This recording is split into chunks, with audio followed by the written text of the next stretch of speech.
അടിപൊളി ഒരു skin care oil ഉണ്ടാക്കുന്ന വീഡിയോ ആയിട്ടാണ് വന്നിരിക്കണേ. അപ്പം ഞാൻ യൂസ് ചെയ്യുന്ന സ്കിൻ കെയർ ഓയിൽ കഴിഞ്ഞു പോയി. അപ്പം ഞാൻ ആലോചിച്ചു അതൊരു വീഡിയോ ആയിട്ട് ചെയ്താലോ, അത് എല്ലാവർക്കും യൂസ്ഫുൾ ആവുമല്ലോ. അപ്പം നമുക്ക് നമ്മുടെ വീഡിയോയിലോട്ട് കിടക്കാം ഗൈസ്. അപ്പോൾ ഇതിന് വേണ്ട ഇൻഗ്രീഡിയൻസ് നോക്കാം. ക്യാരറ്റ് വേണം, ഞാൻ മിക്സിയിലിട്ട് ഗ്രൈൻഡ് ചെയ്തെടുത്തിട്ടുള്ളതാണ്. നമ്മുടെ നാടൻ പച്ചമഞ്ഞളാണ് കേട്ടോ, പ്രത്യേകം ശ്രദ്ധിക്കുക, പച്ചമഞ്ഞളാണ്, കസ്തൂരി മഞ്ഞളല്ല. പിന്നെ ഇത് മരുന്ന് ചെത്തി. ഇപ്പോൾ മരുന്ന് ചെത്തിയും അതുപോലെ തന്നെ പച്ചമഞ്ഞളും നമ്മുടെ വീട്ടിലുണ്ടായിട്ടുള്ളതാണ് കേട്ടോ. പിന്നെ പപ്പായ ഒരു 3-5 കഷ്ണം എടുത്തിട്ടുണ്ട്. അത്യാവശ്യം നല്ല പഴുത്ത പപ്പായ വേണം നോക്കിയെടുക്കാനായിട്ട്.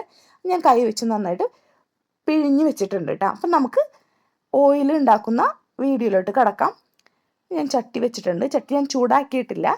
ചൂടാക്കുന്നതിന് മുമ്പ് തന്നെ നമ്മുടെ എല്ലാ ഇൻഗ്രീഡിയൻസും നമുക്ക് ഇതിലേക്ക് ആഡ് ചെയ്ത് കൊടുക്കാം കേട്ടോ. നമ്മുടെ പപ്പായയും പച്ചമഞ്ഞളും ക്യാരറ്റും ആഡ് ചെയ്ത് കൊടുത്തിട്ടുണ്ട്.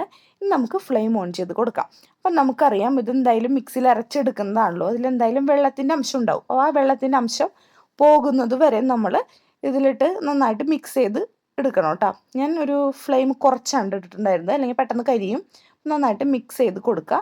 അപ്പോൾ ഏകദേശം ആ വെള്ളത്തിൻ്റെ ഒരു അംശമൊക്കെ പോയി വരുന്നുണ്ട് കേട്ടോ. അതിനുശേഷം മാത്രമേ നമ്മുടെ വെളിച്ചെണ്ണ ആഡ് ചെയ്യാൻ പാടുള്ളൂ. അപ്പം ഞാനിവിടെ നന്നായിട്ട് ഇങ്ങനെ അത് പരത്തിയൊക്കെ ഇട്ട് കൊടുക്കുന്നുണ്ട് ഗൈസ്. അപ്പോൾ പെട്ടെന്ന് നമുക്കൊന്ന് മൊരിഞ്ഞ് കിട്ടാൻ വേണ്ടിയാണ് ഇങ്ങനെ ചെയ്യുന്നത്. അപ്പം ഞാൻ നാടൻ വെളിച്ചെണ്ണ കേട്ടോ യൂസ് ചെയ്യുന്നത്. അത് ഞാൻ സ്കിൻ കെയർ ഓയിൽ ഉണ്ടാക്കുമ്പോഴും ഹെയർ കെയർ ഓയിൽ ഉണ്ടാക്കുമ്പോഴും നാടൻ വെളിച്ചെണ്ണ തന്നെയാണ് യൂസ് ചെയ്യാറ് കേട്ടോ. അപ്പോൾ ഏകദേശം ഒരു 1/2 ലിറ്ററോളം വെളിച്ചെണ്ണയാണ് ഞാൻ എടുത്തിട്ടുണ്ടായിരുന്നത്. ഇനി നമുക്ക് വെളിച്ചെണ്ണ ഒഴിച്ച് കഴിഞ്ഞാൽ ഫ്ലെയിം കുറച്ച് കൂട്ടിയിട്ട് കൊടുക്കണം. എന്നിട്ട് നന്നായിട്ട് അങ്ങോട്ട് മിക്സ് ചെയ്യാം.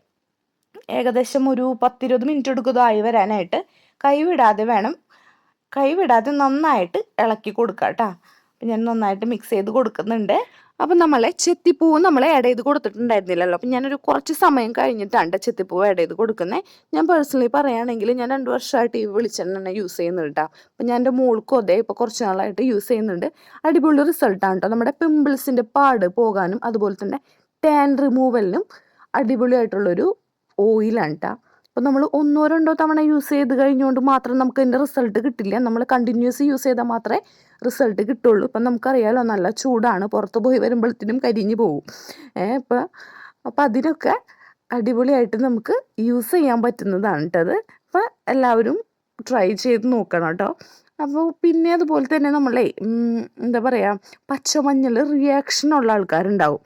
അതായത് ചില സ്കിന്നിൽ മഞ്ഞൾ പറ്റില്ല, ചൊറിച്ചിലൊക്കെ വരുന്നവരുണ്ടാവുമല്ലോ. അപ്പോൾ അത് നമുക്കറിയാൻ പറ്റും നമ്മുടെ സ്കിന്നിന് എന്തൊക്കെ യൂസ് ചെയ്യാൻ പറ്റും എന്നുള്ളത്. അപ്പോൾ നമുക്ക് പച്ചമഞ്ഞൾ യൂസ് ചെയ്യാൻ, അഥവാ പച്ചമഞ്ഞൾ റിയാക്ഷനുള്ള ആൾക്കാർ അത് സ്കിപ്പ് ചെയ്യാം. അപ്പോൾ ക്യാരറ്റ് മാത്രമുള്ളൂ എങ്കിലും നല്ല റിസൾട്ട് തന്നെ ഉണ്ടാവും കേട്ടോ. അപ്പോൾ ഇത് നമ്മുടെ വെളിച്ചെണ്ണ ഏകദേശം നന്നായിട്ട് തിളച്ച് വരുന്നുണ്ട് ഗൈസ്. അപ്പോൾ നമുക്കതിൻ്റെ പാകം അറിയാൻ പറ്റും. നന്നായി അതിലുള്ള ഇൻഗ്രീഡിയൻസ് ഒക്കെ നന്നായിട്ട് മുരിഞ്ഞ് വരുന്നതായിട്ട് നമുക്ക് കാണാം. അതാണ് അതിൻ്റെ പാകം. അപ്പോൾ ഞാൻ ഫ്ലെയിം ഇതിൻ്റെ ഇടയിൽ കുറച്ചിട്ടുണ്ടായിരുന്നു, പിന്നെ കുറച്ച് ഞാനത് കൂട്ടിയിട്ടു കേട്ടോ. പക്ഷേ നമുക്കിതിൽ ആദ്യം തന്നെ നമ്മുടെ ഇൻഗ്രീഡിയൻസിനെ ഞാൻ അതിൻ്റെ വെള്ളം വറ്റിച്ചെടുത്തുകൊണ്ട് അധികം വെളിച്ചെണ്ണ അതിൻ്റെ ഒരു വേസ്റ്റ് ഉണ്ടല്ലോ അത് കുടിക്കില്ല. അതിനു വേണ്ടിയാണ് നമ്മൾ അങ്ങനെ ചെയ്യുന്നത് കേട്ടോ. അപ്പം നമ്മളുടെ അടിപൊളി വെളിച്ചെണ്ണ ഇവിടെ റെഡി ആവുന്നുണ്ട്. അതിൻ്റെ കളർ ഒഴിക്കാൻ നല്ലൊരു യെല്ലോയിഷ് കളറൊക്കെ വന്നിട്ടുണ്ട്. അപ്പം ഞാൻ ഫ്ലെയിം ഓഫ് ചെയ്ത് കൊടുക്കുകയാണ്. നമുക്ക് ചൂടാറിയതിന് ശേഷം നമുക്കൊരു കണ്ടെയ്നറിലേക്ക് മാറ്റി കൊടുക്കാം കേട്ടോ ഗൈസ്. അപ്പോൾ എല്ലാവരും യൂസ് ചെയ്യുക. കുഞ്ഞുങ്ങൾക്കും നമുക്ക് യൂസ് ചെയ്യാൻ പറ്റിയിട്ടുള്ളൊരു ഓയിലാണ് കേട്ടോ. നമ്മൾ കെമിക്കലൊന്നും ഇല്ലല്ലോ, നമ്മളുടെ എല്ലാ ഇൻഗ്രീഡിയൻസും നമ്മൾ ഡെയിലി യൂസ് ചെയ്യുന്ന ഇൻഗ്രീഡിയൻസ് ഒക്കെ തന്നെയാണ്. പിന്നെ ഒരു കാര്യം പറയാൻ വിട്ടുപോയി ഗൈസ്, നമ്മുടെ ഫുൾ ബോഡിയിൽ നമുക്കിത് യൂസ് ചെയ്യാൻ പറ്റും. നമ്മുടെ ഫേസിൽ മാത്രമല്ല ഫുൾ ബോഡിയിൽ നമുക്ക് യൂസ് ചെയ്യാം. പിന്നെ നമ്മുടെ അണ്ടർ ആംസിൽ വരുന്ന ബ്ലാക്ക് കളറൊക്കെ ഉണ്ടല്ലോ, അതൊക്കെ പോവാനായിട്ട് വളരെയധികം ഹെൽപ്പ് ചെയ്യുന്ന ഒന്നാണ് കേട്ടോ. അപ്പം ഞാനിതിനെ ഒരു സ്റ്റെയിനർ ഉപയോഗിച്ച് അരിച്ചിട്ട് നമ്മൾ ഒരു ബോട്ടിലാക്കി വെച്ചിട്ടുണ്ട്. നമ്മുടെ ആവശ്യാനുസരണം നമുക്ക് എടുത്ത് ഉപയോഗിക്കാവുന്നതാണ്. അപ്പോൾ നമ്മുടെ ഇന്നത്തെ വീഡിയോ ഇത്രേ ഉള്ളൂ കേട്ടോ. അപ്പോൾ നമുക്ക് ചാനൽ ഇഷ്ടപ്പെട്ട് കഴിഞ്ഞാൽ സബ്സ്ക്രൈബ് ചെയ്യുക, സപ്പോർട്ട് ചെയ്യുക, നമ്മുടെ കൂടെ കേട്ടോ ഗൈസ്. അപ്പോൾ tata bye bye, see U.